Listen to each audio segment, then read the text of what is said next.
Ever since I installed my very first solar panel, I had one simple goal, and that was to power the whole workshop with solar power and completely off-grid. The main problem I had was that I didn't know how to properly size the solar setup. I didn't know my daily consumption, and I didn't know my power peaks. I gave Home Assistant a try, and after installing a couple of integrations, it turned out it's a pretty good way to control and track things around your home. I have installed a Bluetooth BMS integration that lets me track the battery input and output power. And I also installed a Zigbee smart circuit breaker that lets me track the daily consumption of the workshop and everything else connected to it. The conclusion is that around 5 kWh of batteries, a simple EA Sun hybrid inverter, and maybe 2 more panels would do the trick. So in this video I will be taking a look at more battery options. The battery we will be taking a look at today is the LANPWR 12V 100Ah smart battery. I will show you what's inside the box and how the Bluetooth BMS works. I will connect a couple of appliances to see how it behaves, and then I'll do a small comparison with the watt cycle battery I got for the first solar setup video. In the end, I will connect the battery to my MPPT and power my Home Assistant server completely off-grid so I can get some data and see how it behaves. Starting with the unboxing, the battery came inside the box. It was well protected and it got delivered in a much better shape than some other items I have reviewed. Inside the box was the battery, a user manual, some safety instructions, and 2 M8 terminal bolts.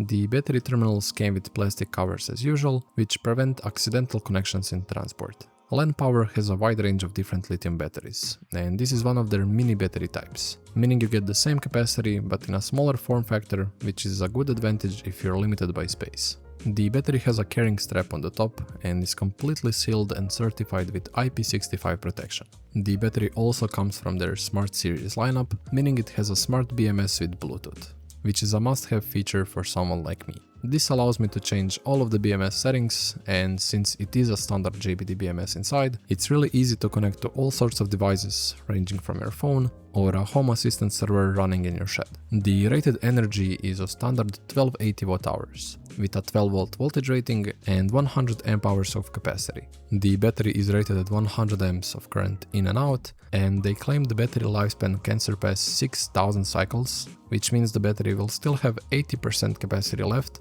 if you completely discharge it every single day for the next 16.5 years. Not bad if true. The awesome thing about all of this is that I didn't get only one, but 2 of these batteries, meaning that I can finally get a higher power inverter and offload the workshop AC to the batteries, for example. A quick voltmeter check shows that everything is alright, so let's take a look at the smart BMS feature, which is the most interesting to me.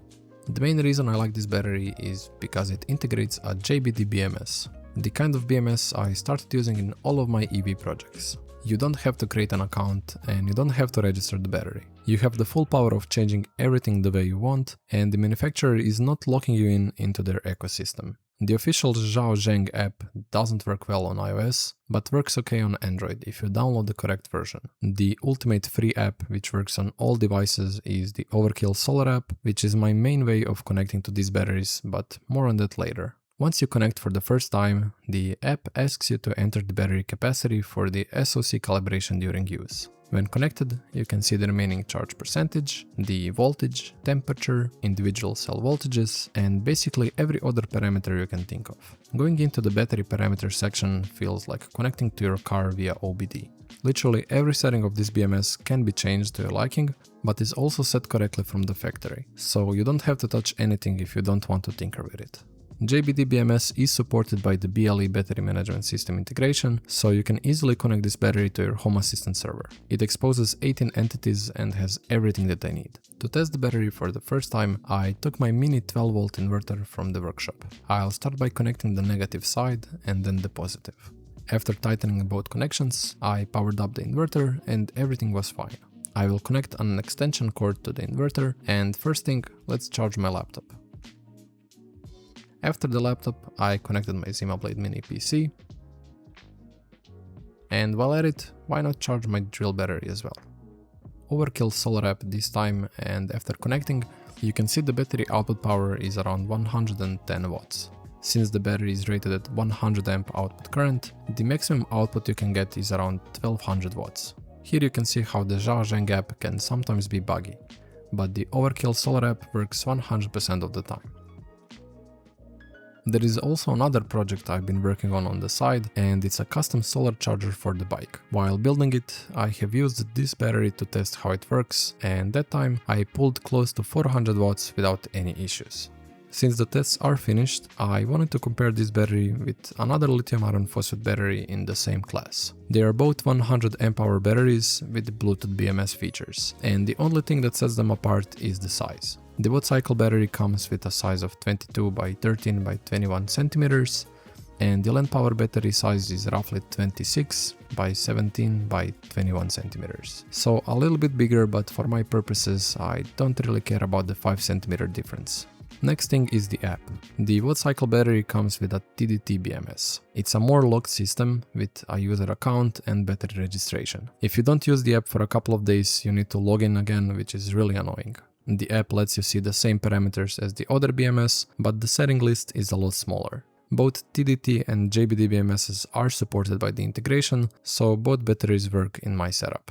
And for the final real-world test, I will swap the watt cycle battery with the new LANPWR one. The battery will now be charged with the solar panel and will supply power to my whole DIY server rack. The battery will also be used to charge the bike, so I will update you in some time when I have results from Home Assistant. For a final conclusion, I should answer one question. Should you get this battery? First of all, LANPWR is a legit brand, and the customer support was really good from my experience. Almost all of these batteries are pretty similar. They have the same IP rating, they weigh the same, they have same capacity, and pretty good build quality. If you get a good deal on a LANPWR battery, I would definitely go for it. And that's it. I hope you enjoyed watching this review and comparison. Make sure to subscribe to see some really cool projects I've been working on, and see you in the next one.